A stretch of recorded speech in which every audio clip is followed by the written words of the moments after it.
oh, it's a good movie. Dia macam hanya satu filem yang datang dan pergi.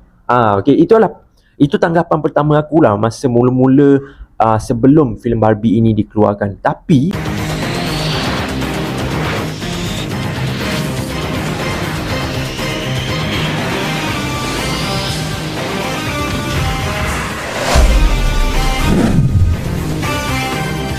Assalamualaikum semua, welcome back to Finvision YouTube channel, dan di mana kita akan membahaskan bukan pasal Marvel lagi ni, tapi kita akan membahaskan ataupun aku nak review satu filem yang aku rasa korang memang tak akan tengok lah cerita ni, tapi aku rasa korang perlu tengok untuk join satu fenomena event iaitu Barbenheimer, di mana ada dua filem blockbuster yang keluar pada tarikh yang sama. Kalau kat Malaysia 20 hari bulan Julai inilah.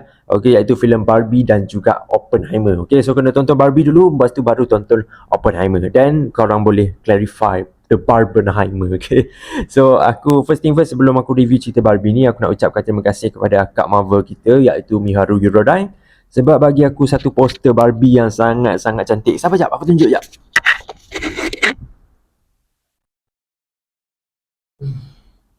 Chef Kiss memang sangat cantik siut. Sangat-sangat cantik. Okay, so thank you very much kepada Akak Marvel Miharu Eurodyne. Dan juga sorry untuk setup aku yang tak berapa kemas sebab aku masih lagi ada dekat KL sekarang ni, dan petang nanti aku akan tonton filem Oppenheimer untuk melengkapkan The Barbenheimer lah. Okay, so kita review dulu cerita Barbie ni. Filem Barbie ni adalah filem arahan daripada Greta Gerwig dan juga dilakonkan oleh pelakon yang sangat-sangat terkenal. Kalau korang tengok dia punya promotion video, memang ramai pelakon yang sensasi. Antaranya Margot Robbie of course sebagai Barbie, lepas tu kita ada Ryan Gosling sebagai Ken, lepas tu kita juga ada Simu Liu, kita juga ada Emma Mackey, kita ada juga Will Ferrell dan ramai lagi pelakon-pelakon di dalam filem Barbie ini. What's about untuk filem Barbie ni kan? Filem Barbie ni mengisahkan tentang satu mainan yang sangat-sangat popular pada tahun 1959 ataupun 60-an dulu lah. Mana kita ni ataupun adik-adik kita yang perempuan basically kalau pergi ke kedai mana-mana pun akan pergi membeli satu mainan ni iaitu Barbie. Okay? So filem Barbie ni mengisahkan tentang Barbie. Dia menjalani kehidupannya yang sangat-sangat sempurna dekat satu tempat yang dinamakan sebagai Barbie Land. Okay? Barbie Land. Selepas itu dia berjumpalah dengan ramai Barbie, dia berjumpa dengan Ken. Lepas tu tiba-tibanya esok pagi kan, esok pagi tu dia bangun tapi kehidupannya tidak sempurna seperti yang mana dia lalui bertahun-tahun, berhari-hari. Okay? Dia tak rasa semua benda tu. Tiba-tiba sehingga kan dia Barbie ni kan, kalau korang tahu dia punya mainan, kaki dia terangkat tau. Kaki tumit dia tak menjejak tanah. Tapi satu hari kaki dia tu menjejak tanah. Bermaksud dekat sini mainan Barbie ni sudah pun rosak. Kenapa pula dia rosak tu? Dia pergilah jumpa dengan seseorang ni. Okay, aku tak nak sebut nama dia siapa. Dia jumpa seseorang ni untuk baikilah apa yang dia rosak sebenarnya. Dan disebabkan dia nak ingin Barbie ni ingin membaiki dirinya sendiri yang sangat-sangat sempurna mainannya, dia perlu pergi ke satu tempat yang luar daripada dunia Barbie tu. Okay? Ke mana dia pergi tu, aku rasa ini bukan spoiler pun. Dia perlu pergi ke dunia yang nyata. Okay, dunia yang nyata. Dan literally cerita ni memang sangat-sangat sama dengan filem Lego lah. Okay. So itulah what's about untuk filem Barbie ni. So kita pergi kepada what's good untuk filem Barbie ini pula. Okay. First thing first, aku nak cakap dulu benda yang paling basic dengan filem Barbie ni adalah lakonan. Okay, lakonan daripada Margot Robbie dan juga Ryan Gosling memang sangat menakjubkan. Aku sebenarnya tak boleh nak pertikaikan sebab dia orang ni A-list punya aktor dan juga actress tau. Dan aku mula faham kenapa mereka memilih Margot Robbie dan juga Ryan Gosling dalam filem ni. Bukan sahaja daripada segi rupa, bukan sahaja daripada segi personality ataupun rating sebagai seorang pelakon, tapi juga sebagai impact yang dia boleh bawakan kepada franchise ataupun Barbie ini sendiri. Memang ada sebabnya kenapa dia orang berdua ini dipilih. Tak dilupakan juga side karakter dalam cerita ni memang sangat-sangat menakjubkan. Okey, itu adalah benda yang sangat simple lah apa yang aku suka dengan filem Barbie ni. Yang kedua, apa yang aku sangat-sangat suka dengan cerita ni adalah macam mana mereka persembahkan storytelling dan juga storyline untuk filem Barbie ni. Aku tak boleh nak deny kat korang, aku sebenarnya tengok cerita Barbie ni memang for the sake of aku nak join the Barbenheimer je. Dan aku akan expect, aku akan rating cerita ni, aku akan bagi 6 ataupun 7/10 sebabkan filem ni dia ada nampak ataupun ada satu vibe-vibe di mana ianya mempamerkan popcorn filem. Filem yang santai sahaja, yang tak ada message yang berat ke, filem just for fun, di mana end upnya bila ke penghujung cerita tu kita takkan bukanlah tak belajar apa-apa kan, tapi kita akan rasa macam oh it's a good movie. Dia macam hanya satu filem yang datang dan pergi. Okay, itu tanggapan pertama aku lah masa mula-mula sebelum filem Barbie ini dikeluarkan. Tapi selepas aku tengok Barbie ni, aku sangat-sangat surprise.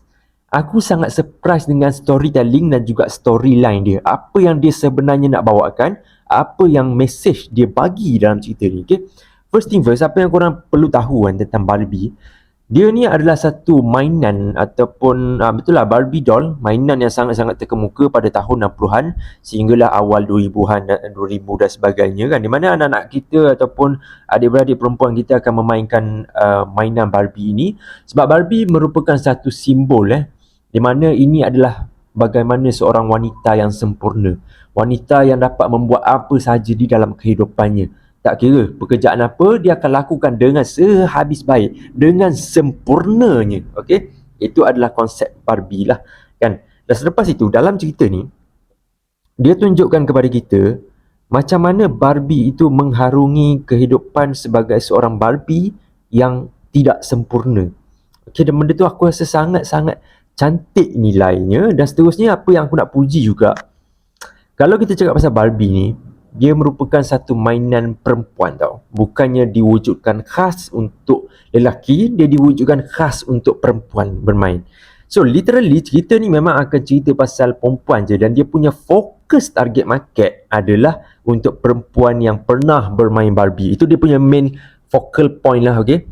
Tetapi masa aku tengok cerita Barbie ni, dia ada tunjukkan satu flashback tau. Flashback macam mana, sebenarnya aku tak boleh bagi tahu lah, dia jadi macam spoiler. Tapi cerita ni sendiri, dia ada scene-scene di mana dia akan menunjukkan kau, dia akan membuatkan kau rasa sedih tau. Sebabnya lagi-lagi kalau kau dah membesar dengan kau tahu cerita mainan Barbie ni memang sangat terkemuka dulu, kau akan rasa sedih. Okay, kenapa kau rasa sedih? Sebabnya kau ni dah membesar. Dahulu masa kita kecil-kecil lagi, masa kita kanak-kanak lagi, kita selalu membeli mainan kan, kita beli mainan bodoh. Kalau orang lelaki beli mainan Power Rangers ke apa kan, kalau perempuan beli Barbie ke kan.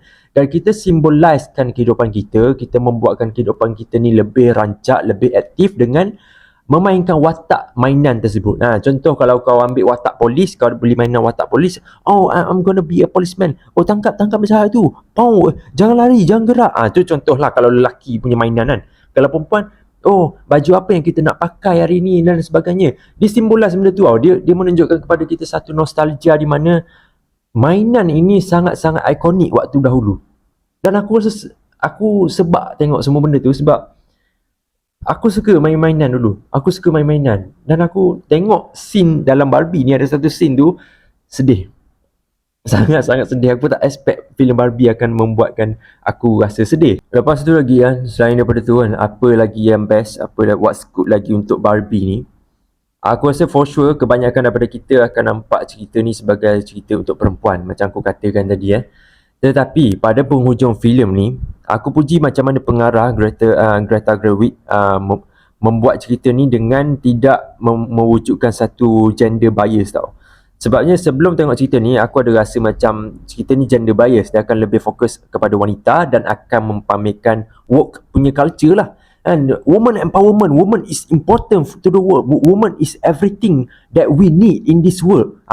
Dia punya work tu memang sangat-sangat kuat dalam cerita ni, lagi-lagi masa first act untuk filem Barbie ni. Tetapi selepas second act dan sampai penghujung cerita ni, dia punya work culture tu dah dibalancekan dengan satu lagi elemen yang mana aku tak tahu apa namanya elemen itu, tapi aku rasa kalau korang tengok cerita Barbie ni, korang akan faham di mana ianya menyentuh tentang jantina. Dia bukan gender bias lah. Dia lebih kepada macam mana jantina lelaki dan jantina perempuan sangat penting kepada tamadun manusia, sangat penting kepada diri kita sendiri. Mana kita ni dalam dunia yang sebenar kita pernah mengatakan macam, Oh, perempuan tak pernah salah, perempuan je betul, laki je asyik salah. Oh, laki, tanggungjawab laki kena buat macam ni, perempuan kena buat macam ni. Okey, tapi dalam cerita ni Barbie dia menyampaikan satu message yang sangat-sangat jelas, di mana lelaki dan perempuan sama pentingnya. Dan disebabkan itu kita perlu coexist. Tiada penindasan yang sepatutnya berlaku. Cumanya mungkin ada bahagian ini, di bahagian ini akan lebihnya lelaki. Di bahagian ini juga akan kurangnya perempuan. Tapi di bahagian lain, perempuan yang lebih, lelaki yang kurang. Ada banyaklah aspek. Aku rasa sukar untuk faham, untuk aku jelaskan. Sebab aku rasa filem ni dia lebih berat tau. Dia lebih berat. Dia lebih mendekat dengan real world, dengan dunia yang nyata, dengan apa yang jadi sekarang ini, tentang sexual harassment, tentang gender bias, lepas tu tentang culture kita. Aku tak nak cerita detail, sebab kalau aku cerita detail dia akan spoil everything kau punya mood untuk tonton Barbie ni. Dan secara generalnya, aku juga suka conclusion untuk cerita Barbie ni, bagaimana dia menceritakan kita manusia, tak kira lelaki ataupun perempuan, kita bukanlah sempurna. Kehidupan kita tak sempurna seperti mainan Barbie tau. Barbie yang betul, di mana mereka setiap hari mereka hidup, setiap hari mereka bangun pagi, setiap hari mereka mandi, semuanya berjalan dengan baik saja. Tapi dalam kehidupan yang nyata, kehidupan yang kita lalui sekarang ini, kadang-kadang ada benda yang tak jadi macam apa yang kita plan. Kadang-kadang ada benda yang membuatkan kita sedih. Kadang-kadang ada membuatkan kita marah dengan dunia yang nyata ni. Tapi sebenarnya itulah kehidupan. Sebenarnya itulah kehidupan. Tanpa kesusahan, tanpa keresahan, tanpa kesedihan ini, dunia tidak akan rasa seperti satu tempat yang nyata. So, itu adalah the whole message untuk filem Barbie ni. Dia lepas kau tonton cerita Barbie ni, kau akan rasa macam cerita ni memang memberikan satu message yang sangat-sangat bermakna kalau kau betul menghayati filem Barbie ini dan juga relatekan dengan kehidupan kau sendiri. Bukan kehidupan orang lain, kehidupan diri kau sendiri. Self-reflect. Okay? So, itu adalah apa yang what's good untuk filem Barbie ini. Kita pergi kepada what's untuk Barbie ni. Dan sebenarnya ini bukanlah daripada perspektif aku, tapi aku rasa dia pergi kepada general perspektif orang ramai. Sebab aku tengok rata-rata ada yang bagi rating rendah, ada yang tidak menyukai, ada yang mengatakan filem ni memang mempamerkan woman empowerment. Senang cerita, kalau kau tak menghayati message utama untuk The Barbie ini, kau akan misconcept, kau akan salah faham dengan cerita Barbie ni. Contohnya macam aku cakap tadi, masa memulai sebelum aku masuk, aku ada satu perspektif di mana filem Barbie ni hanya untuk perempuan, hanya untuk mempamerkan perempuan dekat dunia ni sangat-sangat penting. Tapi penghujung cerita ni, dia mengubah perspektif aku pada mulanya sebelum aku tonton Barbie ni. Sebab aku cuba untuk memahami message yang dia sampaikan, message yang positif, bukan yang negatif. Okay? Tapi ada certain orang, tapi aku tak salahkan aku tak salahkan korang, tapi ada certain orang memang tidak menghayati message tersebut. Lagi-lagi dia berpihak kepada kita ni. Ada satu jantina yang macam lelaki takkan tonton filem macam Barbie ni kan. Perempuan berkemungkinan takkan tonton cerita macam Avengers, cerita macam Tenet, filem-filem macam tu kan. Kau faham kan maksud aku? So korang ataupun orang-orang yang mengatakan macam filem Barbie ini hanyalah filem yang tak berguna, filem yang menyampaikan preaching tentang pentingnya perempuan, you misconcept tentang apa yang sebenarnya mereka sajikan dengan filem Barbie ini. Tapi aku tak salahkan orang yang tonton ni, dan juga aku tak salahkan pihak yang membuat filem Barbie ni. Sebab Barbie itself, image Barbie itu sendiri dalam dunia marketing, dalam dunia mainan, dia memang simboliskan perempuan.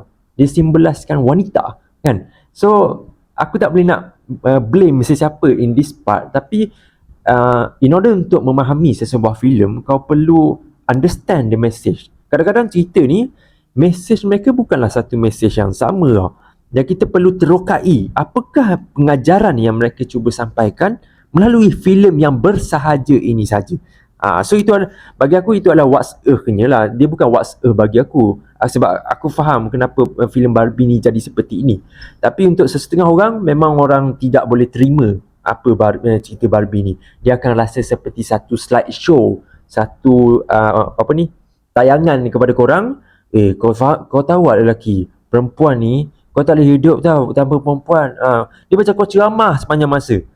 Tu untuk setengah orang lah, tapi untuk aku I enjoy it very very well. Okay, so aku tak nak cakap lebih. Aku harap korang semua tonton filem Barbie.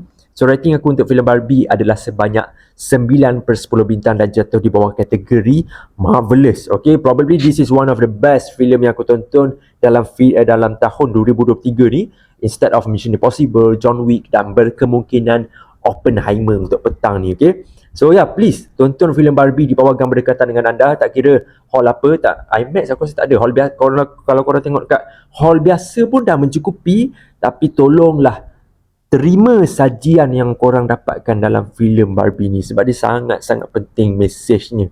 Okay, so that's it for Barbie. For Barben, dan petang ini kita akan layan Heimer. Okay, so kita akan tengoklah macam mana Barbenheimer ini akan berakhir, mana filem yang akan dapat kutipan yang lagi banyak dalam box office, yang tu kita akan tonton nanti. Okay, so that's it video untuk hari ini. Aku harap korang semua enjoy review yang bersahaja ini. Okay, Assalamualaikum dan bye-bye semua.